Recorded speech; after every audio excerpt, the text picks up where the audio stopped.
Welcome back to Professional Perspectives, and welcome to the Season 4 finale.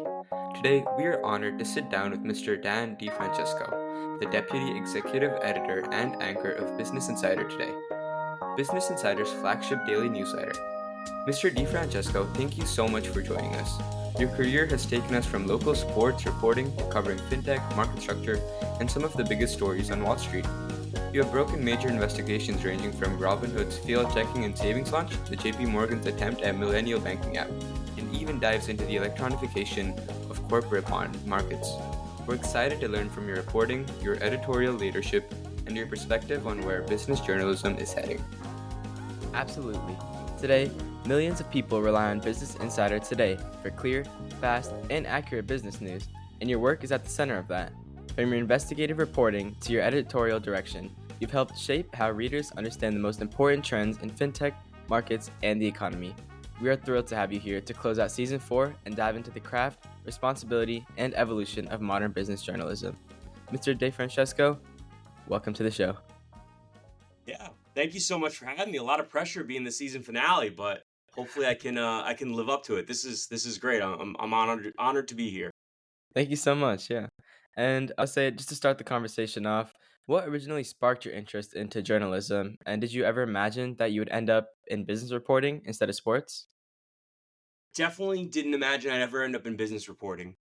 So journalism always really liked. I was just fascinated with writing and journalism. I grew up specifically sports. I love sports growing up. Still love sports. I was the type of kid that would watch Sports Center and then watch the rerun of Sports Center. It used to run like consecutively. And it was the same thing, and I just rewatch it every morning, eating my Cheerios and stuff.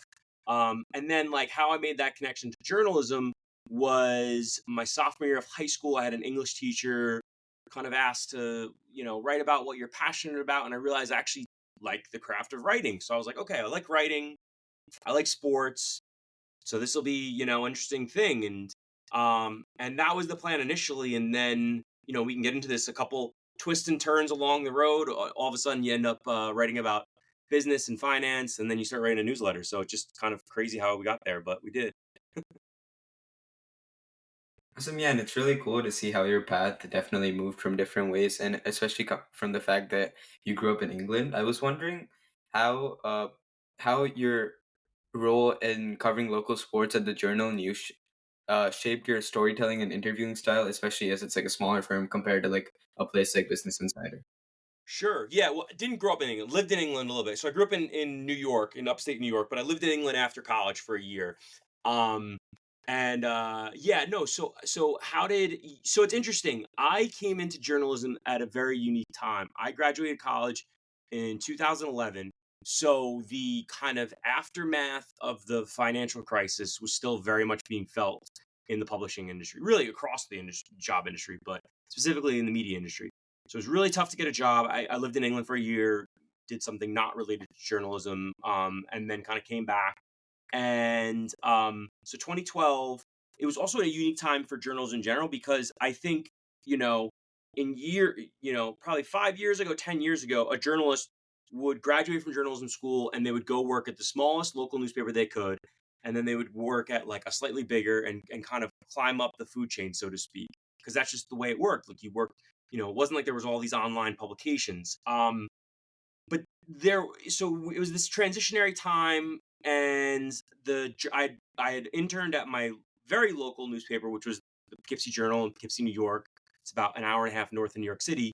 And then the Journal News was kind of like the step up. It was part of the USA Today conglomerate. And yeah, I started working there, and it was a good experience in a lot of different ways. One, I always tell young journalists, so I covered sports, mostly local sports. So we're talking high school sports. And there is no bigger critic than the parent of a child whose sport you are covering. I've covered CEOs, I've covered, politicians, I've written about a lot of different people.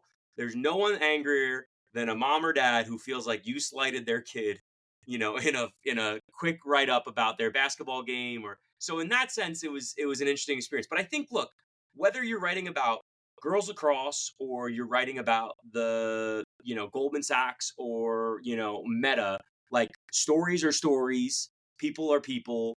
And it's just about kind of finding those interesting through lines and connecting dots.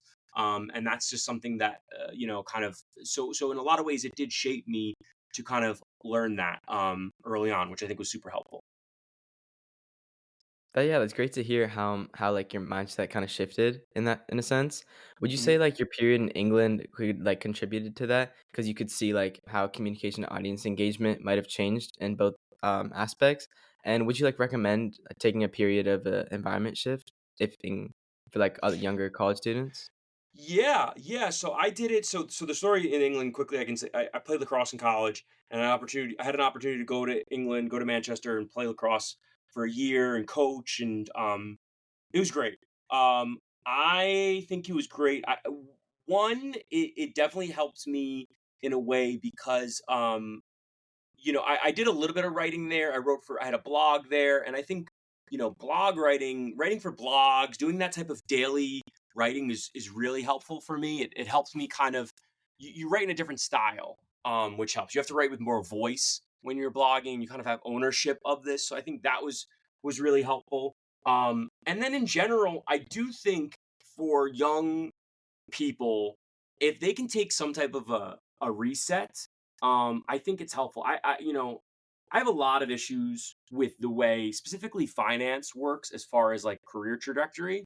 And I think that if there's a way that you can kind of take a pause and think about, where you're heading, I think it can really help because too often people get locked into paths when they're 18 or 19 or 20, and then all of a sudden they look up and they're 25, 27, and they feel kind of trapped. So if you can early on take a period and do something a little bit outside the box, I think it can really help you either really appreciate the path you were on or recognize you want to go somewhere different.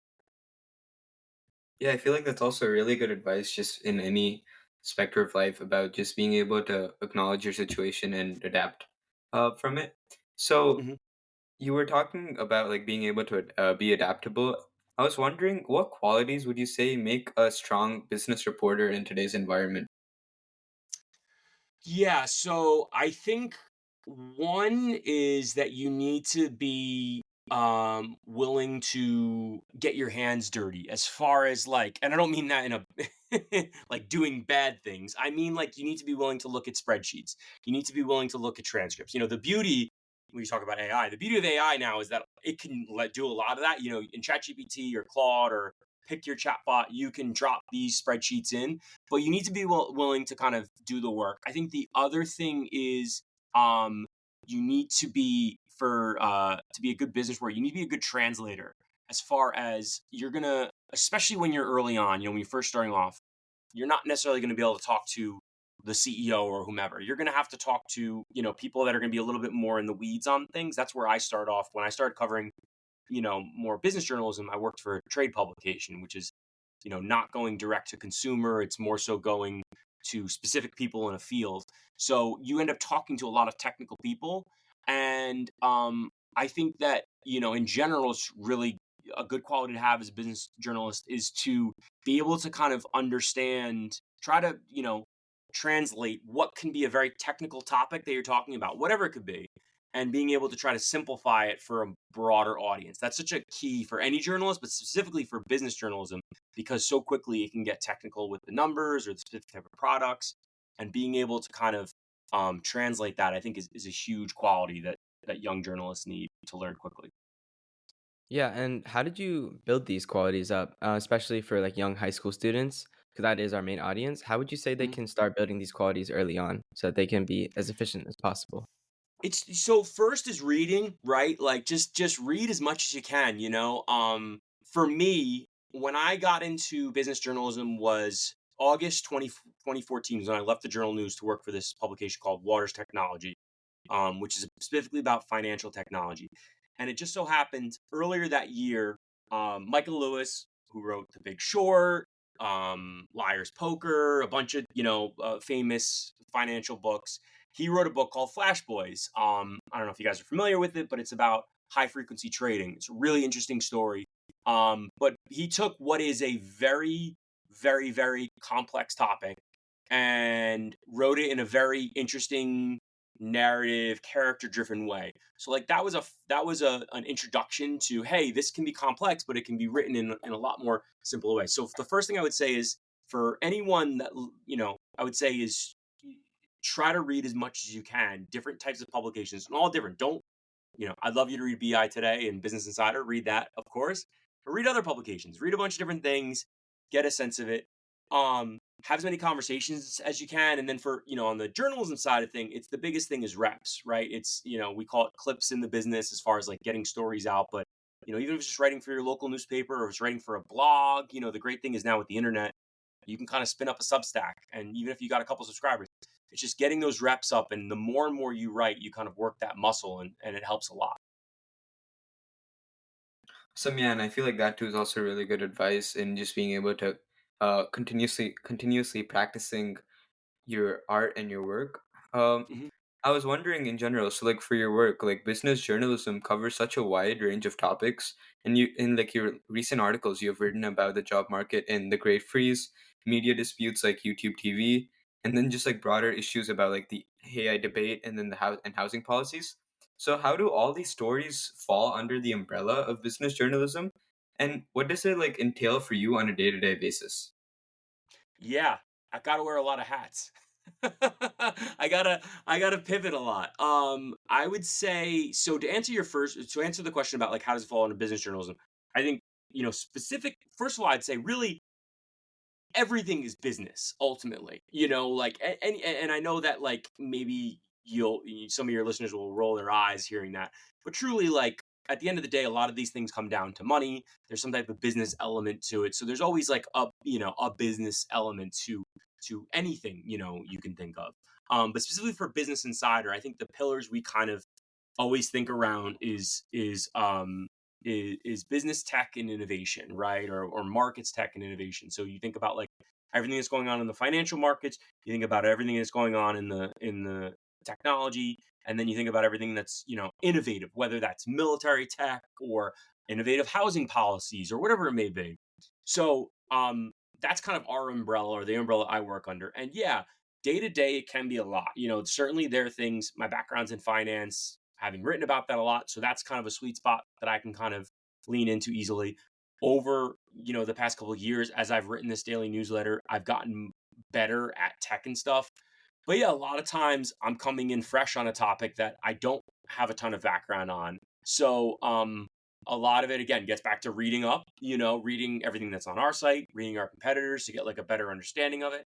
Sometimes I get people on the phone, and then the benefit of working at like a newsroom like BI is we have such a breadth of journalists that are so great, and we have a very collaborative approach that I can hop on a quick call or in the newsroom, walk over to one of them and say, hey, I just want to wrap my head around this. Like, I'll say like, gut check me on this. Like, is this sound right? Is this how I'm understanding it correctly? And they're always happy to help. But yeah, it's every day is a new day. I wake up and I don't know what I'm going to write about, and you just got to kind of go with it. So it makes it exciting, to say the least. Yeah, and I'm really happy that this environment has been like, really positive with Business Insider. What actually initially drew you to them when you joined as a senior financial reporter? hmm Yeah, so I was at this publication, Waters Tech. It was great, but it's a trade pub, so you're writing very technical in the weeds stuff. After a couple of years, I transitioned to a sibling publication, Risk. Great publication, learned a lot, but it was about financial derivatives, even more complex stuff. So I enjoyed the people I worked with. I thought I was doing good work, but it's tough because you're writing very technical stuff. And if you read the newsletter, I hope that this shows like I have I have a voicey style. Like, I like putting a little bit of my personality in the writing. I like having fun. I like, so it was tough to get that across working for publications like that. So I knew I eventually wanted to kind of make the jump back to more of like a mainstream type publication. And yeah, I had the opportunity. It'll be 7 years next month to join what felt like a really interesting time. When I got there at the end of 2018, they had just launched a paywall, so a subscription model, like, stories behind a paywall. They had made a lot of really interesting hires from a lot of newsrooms and people that I really respected. Not that there weren't people already there that I didn't respect, and it just seemed like it was an exciting time, and they were really building something, and they really sold me on that. So the combination of wanting to write for a more mainstream pub that would let me kind of be a little bit more voicier, and then also the fact that I was going to kind of get on the ground floor of what felt like something big and interesting as far as like the subscription model and like the next era of Business Insider, made it a really appealing place to go to. Yeah, and actually, like when I was looking through your recent publications, one of the articles I saw, which I thought the title was very creative and in a very personalized fashion, it said, "I need private equity to invest in the New York Jets and save my soul." And I just thought that I was wondering about two things there. First, you bring so much creativity and personalization to the Business Insider today through that article, especially in the way like you framed the title, and it's like very Mhm. it has an amazing hook. And then so I was wondering, how has stepping into an anchor role changed the way you think about storytelling? And what's your freedoms and how do you craft that unique voice for that newsletter each day? I will say, when I wrote that, the Jets won 2 games in a row. So if private equity would have gone in right after they read my story, they would have been. Now we lost to the Patriots, obviously, and but just saying, yeah, no, you're spot on. With That's like kind of distinct to BI, right? Is that we have fun, we have a little bit more voice in our headlines. I think specifically with the anchor role. So that's something I took on when I took over the newsletter Business Insider Today, which was in 2023. So it's been a little over 2 years now. The idea was, it's not like, certainly the newsletter is more so analysis, but when I do those other, that was a separate piece that I did. It's not quite an opinion piece. It's kind of like smart reported analysis with like a little bit of voice. And I think it's, how do you get there? I think it's practice, right? Like, even back when I was in college, I was writing a blog for this, for one of the websites, and just like the repetition of everyday writing, you start to kind of feel a little bit more comfortable injecting. I think the other thing too is, which is certainly the case with the Jets, is being I hesitate to call myself an expert, but being knowledgeable in a topic makes you more comfortable to write with voice, right? And this gets back to like the trade pub thing. When you're writing about stuff that you don't fully understand, or you understand but only like a little bit, you don't want to take too many chances. You're kind of a little bit more, you keep a little bit closer to the vest. But then as you start writing about something that you really feel like you're well versed in, then all of a sudden you can not take chances, but you feel you can get out more and experiment more with your writing, which gets back, I think, Praneeth, you asked about like the importance of, really reading, right, and getting an understanding of these topics, because, as a young business journalist, if you can really understand and you have a good handle of it, then you can really start writing for voice, as opposed to just like, the worst thing you can do in as a journalist is just like someone tells you something and you just kind of like package it up and then just kind of regurgitate it out. You really want to understand what it means, and you want to understand the context, and that's when you can really start to get into the voice and have fun with things like that, which unfortunately I know a lot about the Jets because I've been watching them for my whole life. So I was happy to talk about how terrible they've been. Yeah, and I think a key like aspect of all this is your ability to translate these complex financial topics into a language that's much more accessible and clear for like a general audience. Is there a specific like method on how you like learned how to do this? At the simplest level, I what I do is I write it and then I read it back and I'm like, would my mom understand this? And I'm not picking on my mom. My mom's a very smart, wonderful woman, but she's not as well versed in some of like the financial topics. So, and my dad's the same way, not singling out her either. But like, I think like, and I'm using them as an example, but I think like, would Joe Schmo or Mary Jane, who lives, in TK Place, that maybe doesn't have understanding of this topic, would they understand this sentence? Would they understand this paragraph? And if they don't, then I know I need to step back and kind of reevaluate things. So I think, again, like one of the biggest, and this is very journalism specific, but I suppose this is honestly, relates to any industry, is like, they're just kind of the parroting back things. Like, you don't want to get in the habit of just like hearing something from someone and then just like repeating it but not really fully understanding it. So often, like specifically in journalism, you'll see like some like journalists will take like big quotes and they'll just plot big quotes in a story. And the reason they're doing that is because they don't really understand what the person's saying. They know it's somewhat important, but instead of actually trying to like, you know, boil down what that is into a digestible thing, they just throw the quote in there. Like people always see long stories and they think, oh, that takes a lot of work. It actually is really hard to write writing short and clear and concise and getting across. That's way more difficult. So I think to answer your initial question, I think it's a matter of taking a step back and reading it not from the perspective of someone that maybe has talked to 20 people on a topic, but what if this is your first time in, right? Is this going to make sense? Am I going to be able to take something away from this? And that's certainly the approach I try to take with the newsletter too, because I know this could be the first time someone's ever hearing about this, so we need to make it as digestible as possible for them. Yeah, and earlier you were talking about how you can like kind of instead of boiling down the quote, kind of like presenting the whole quote in itself to kind of let the reader or let yourself kind of get like a grasp of it. This kind of connected with another question I had prepared, which was, what do you think students misunderstand about journalism or newsrooms, and could you elaborate on that? Yeah, I think um what do I think they misunderstand about it is um you know trust in media is not in a great spot. I don't think I'm surprising anyone saying that. And I think and sometimes there are good reasons for that and sometimes there are not so good reasons for that. I would just say that, like, look, I can't speak for every newsroom ever, but I can say in the ones that I have worked at, I've always been aware of, like, there's a lot that goes into a story before it ever goes online.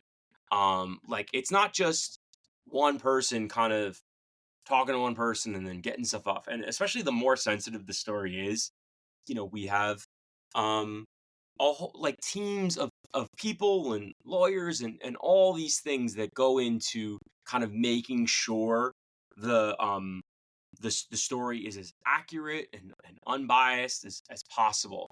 So I think just like, it's you see a story go up and sometimes the reaction on social media will be like, oh, this is bias, so this person is, and you see it in everything, like you see it in sports journalism too, like, oh, this guy's got it in for the Knicks or this guy's got it in for the Yankees or whatever. But like there is in the at least again, I can't speak for every newsroom. The newsrooms that I've worked in, there are so many steps to before it goes that I think that people maybe don't understand the hoops that you need to jump through to get a story published. Yeah, of course. And it seems like teamwork is really a huge part of just this environment and these newsrooms. How do you foster collaboration where it covers everything from markets to tech to even the future of work? Yeah, it's a great question, and I think that's another thing to get back to one of your earlier questions that really has maybe didn't draw me to it initially because I didn't know, but has like kept me at BI is the collaboration. So, certain newsrooms you will go to is people get protective. They call it their byline, their name. They get protective over it. Like if you cover Apple, if someone's gonna write a story about Apple at the company, at your media publication, you want to be the one on it because that's your beat. Um, BI is not that case in a good, and I say that in a good way because there's so much collaboration. And I kind of sit in the center of it, not saying I'm fostering the collaboration, but I have to elicit a lot of collaboration because to your point, I'm touching on all these different things. Um, it's a lot. I think that's just kind of the culture at our newsroom and our company, and you have to kind of buy into that. And if you're kind of I'm more so like a lone wolf that doesn't want to work with other people or is not comfortable with other people, you probably won't last very long at BI.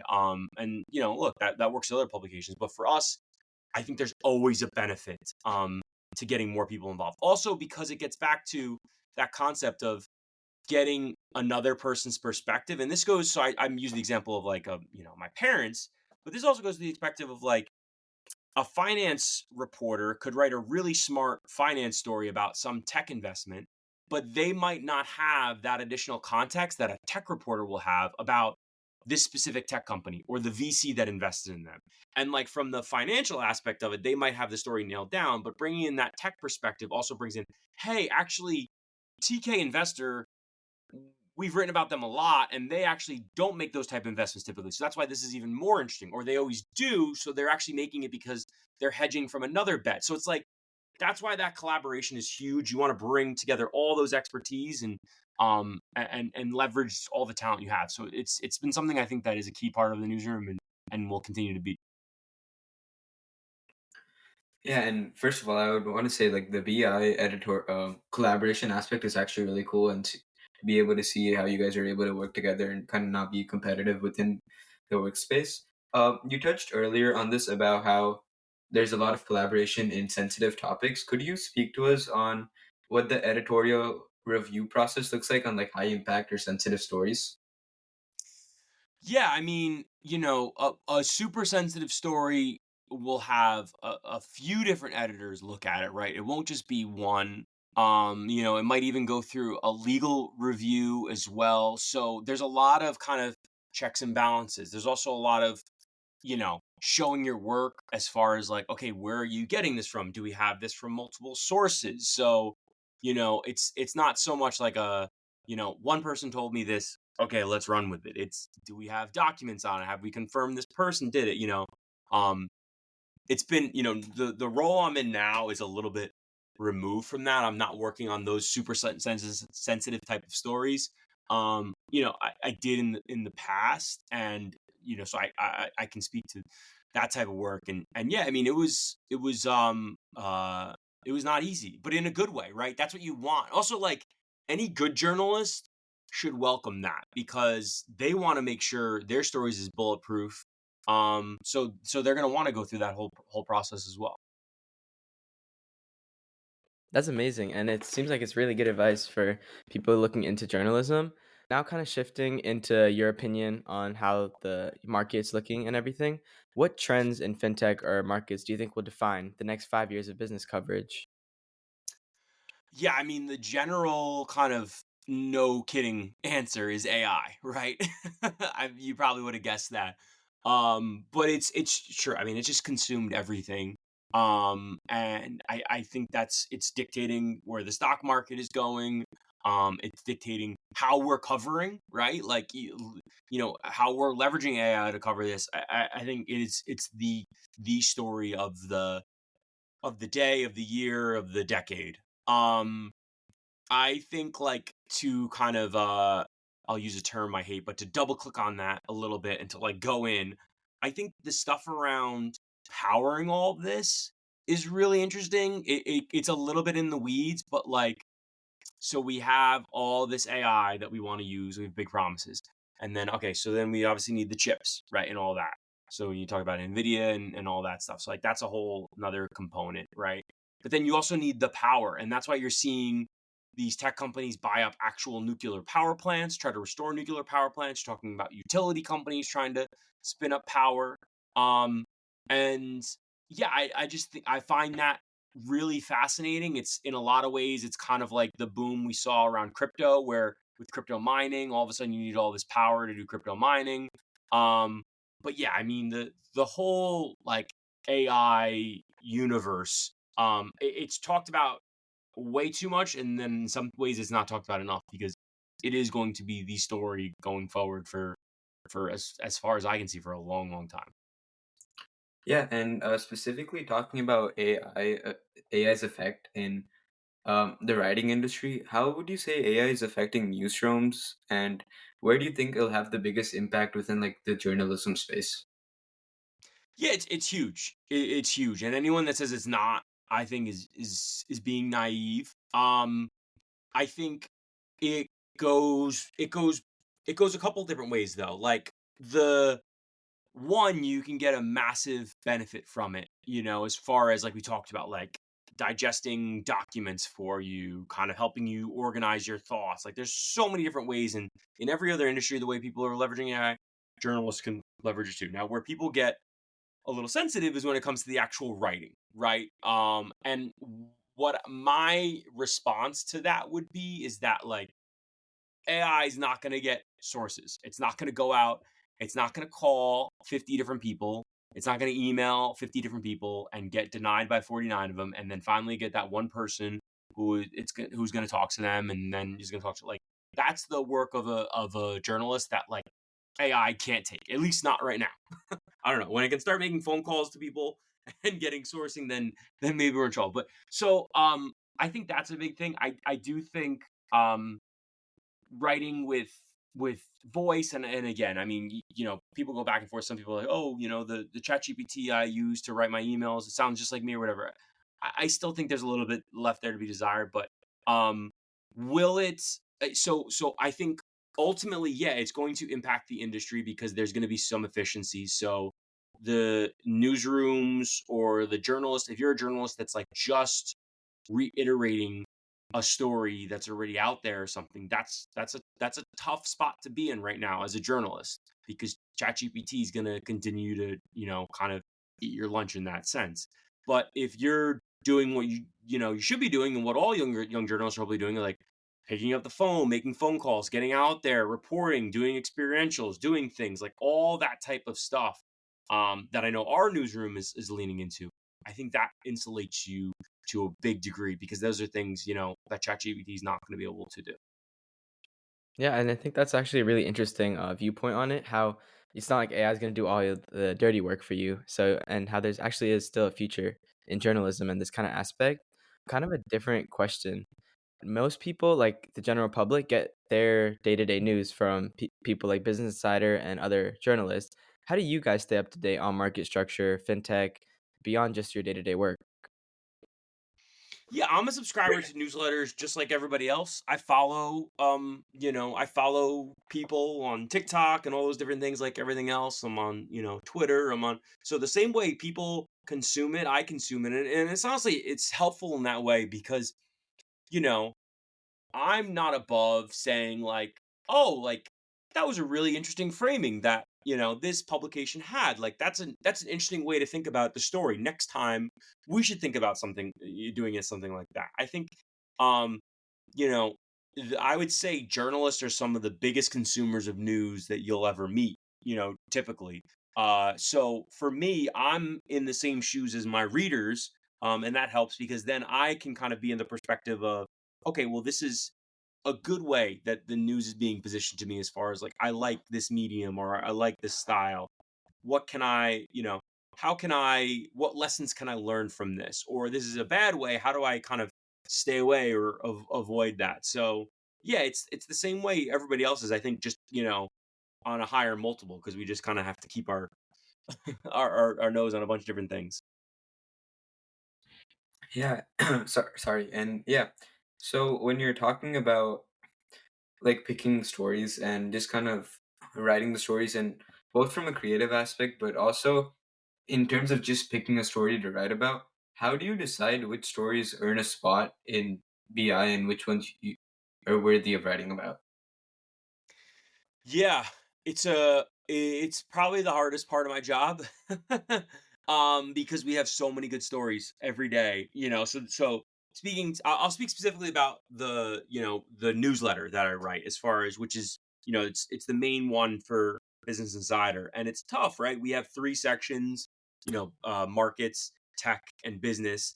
So, we know only a certain type of story can end up in those, but we have a lot more than the three we typically put in. And then figuring out the big story, I think you do a couple things, right? Like you look at the data, as far as like, we see how stories are clicking, how the newsletters doing, data wise.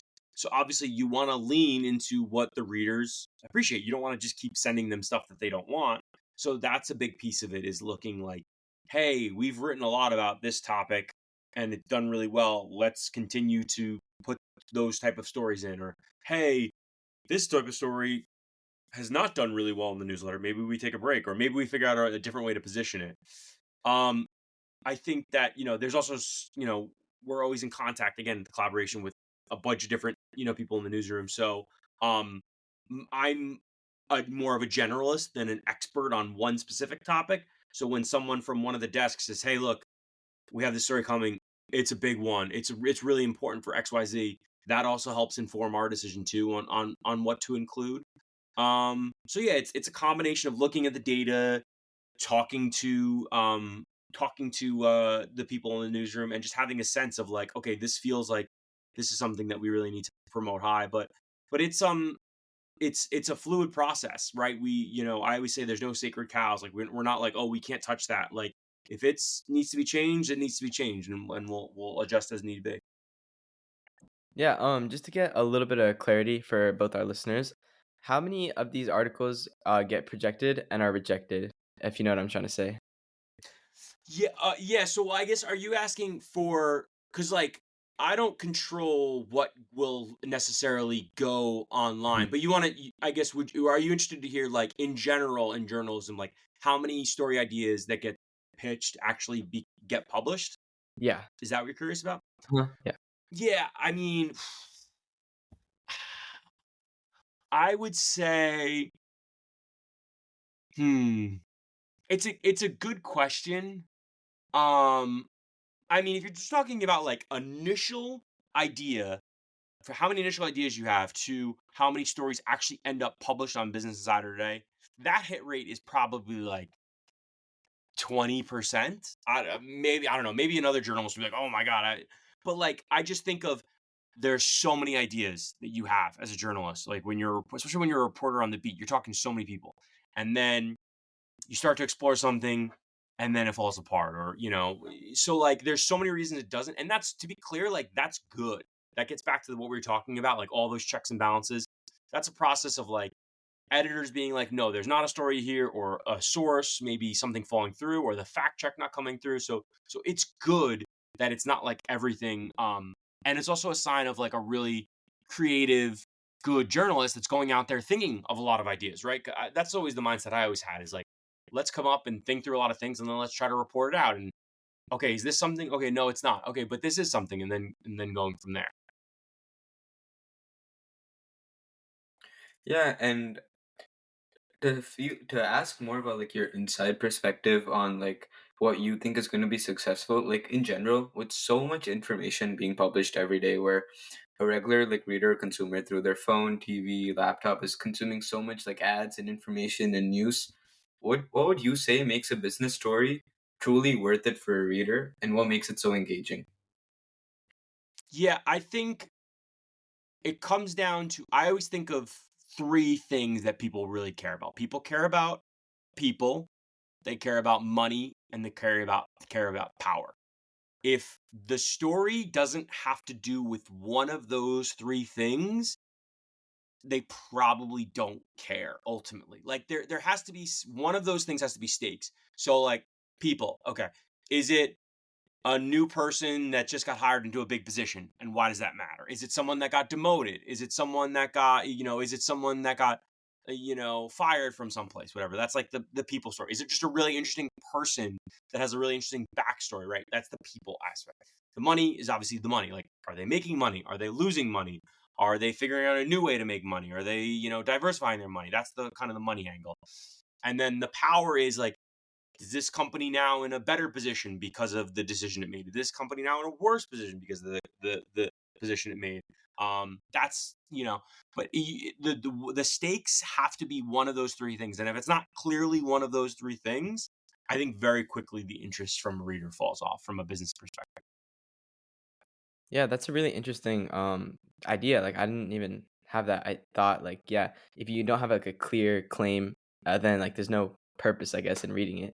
Mhm. What do you hope that these readers are taking away from BI today each morning?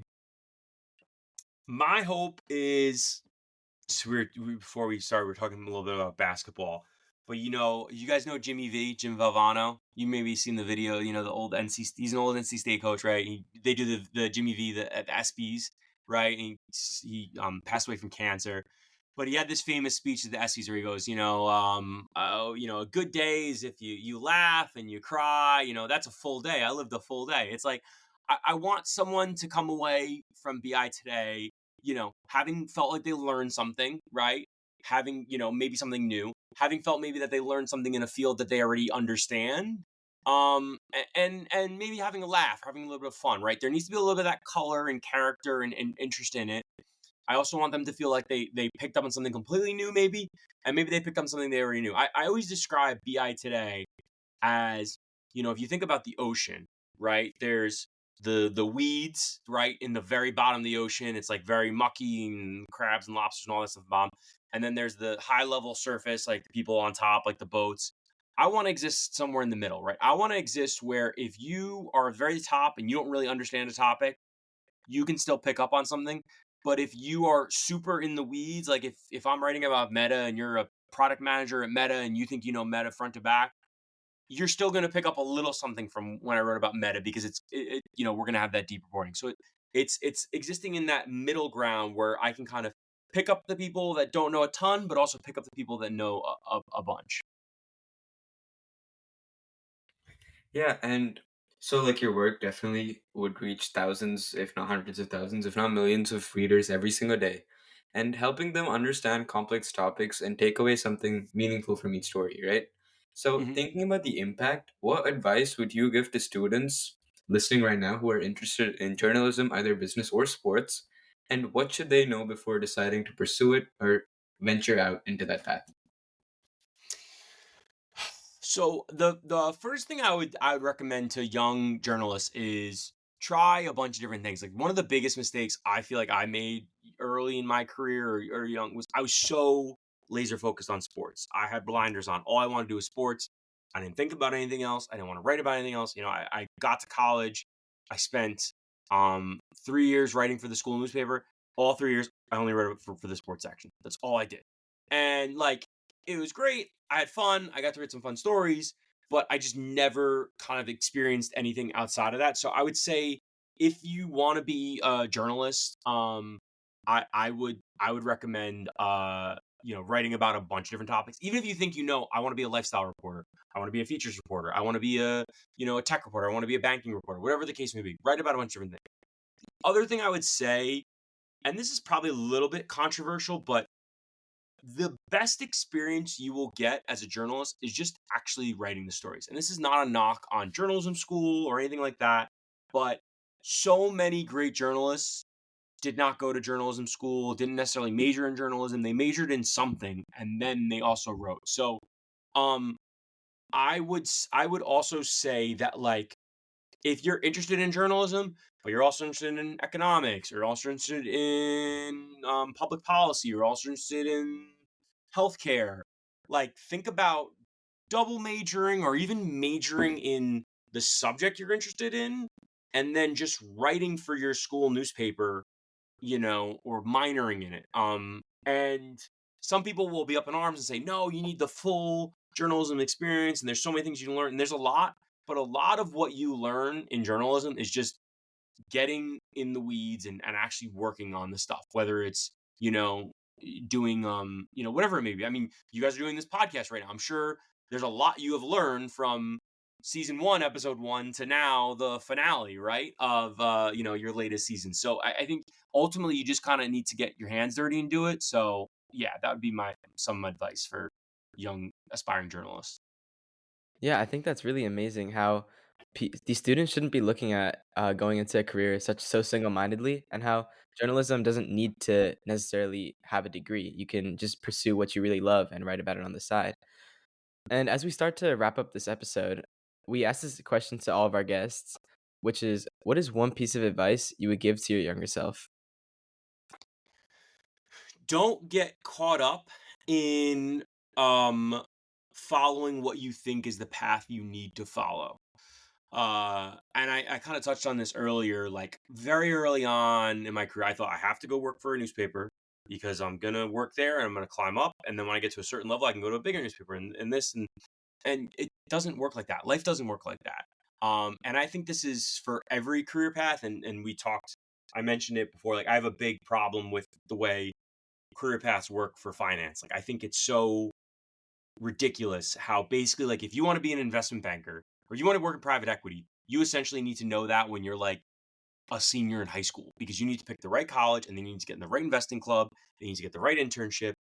It's just like I think that so many people, I talk to a bunch of people in the professional world and all different, avenues, and so many of them did not have it figured out early on, and I think don't get the biggest piece of advice I would tell myself is, yeah, don't get caught up in like feeling like you have to tick certain boxes to get where you are.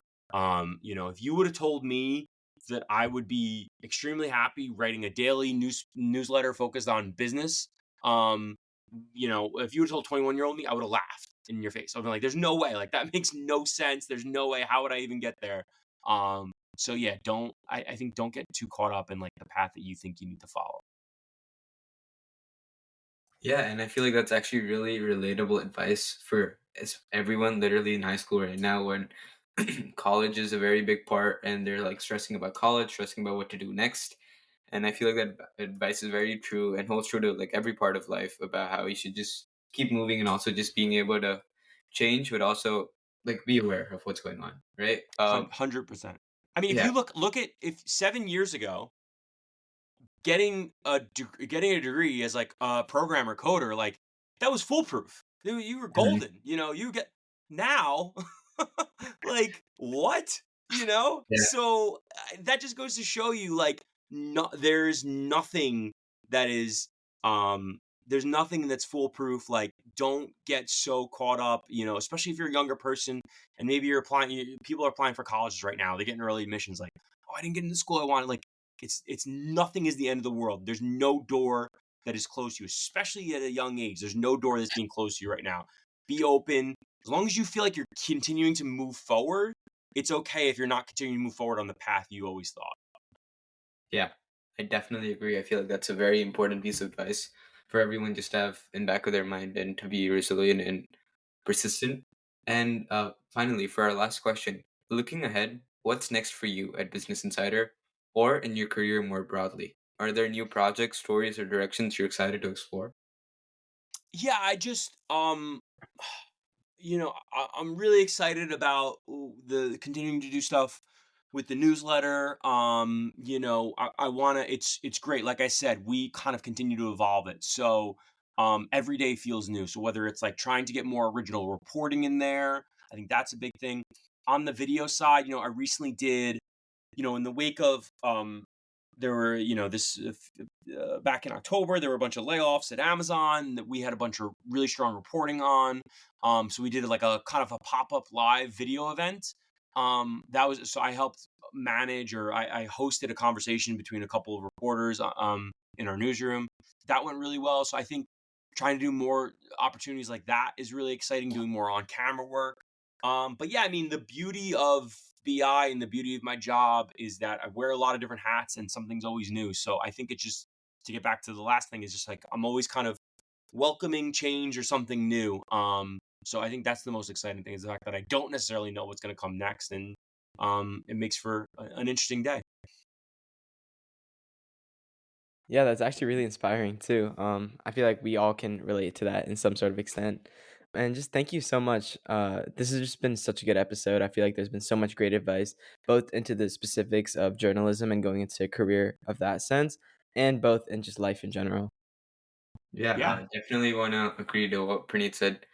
I feel like this was our best episode in a while, and it's a really good episode. I feel it's an amazing end to season 4 to close off. And I just want to say, Mr. DeFrancesco, thank you so much for your time, your effort, your answers, and your wisdom, and also a part of your Monday evening. But yeah, thank you so much. And I feel like it was a really good episode. And yeah, thank you so much for your insights on journalism.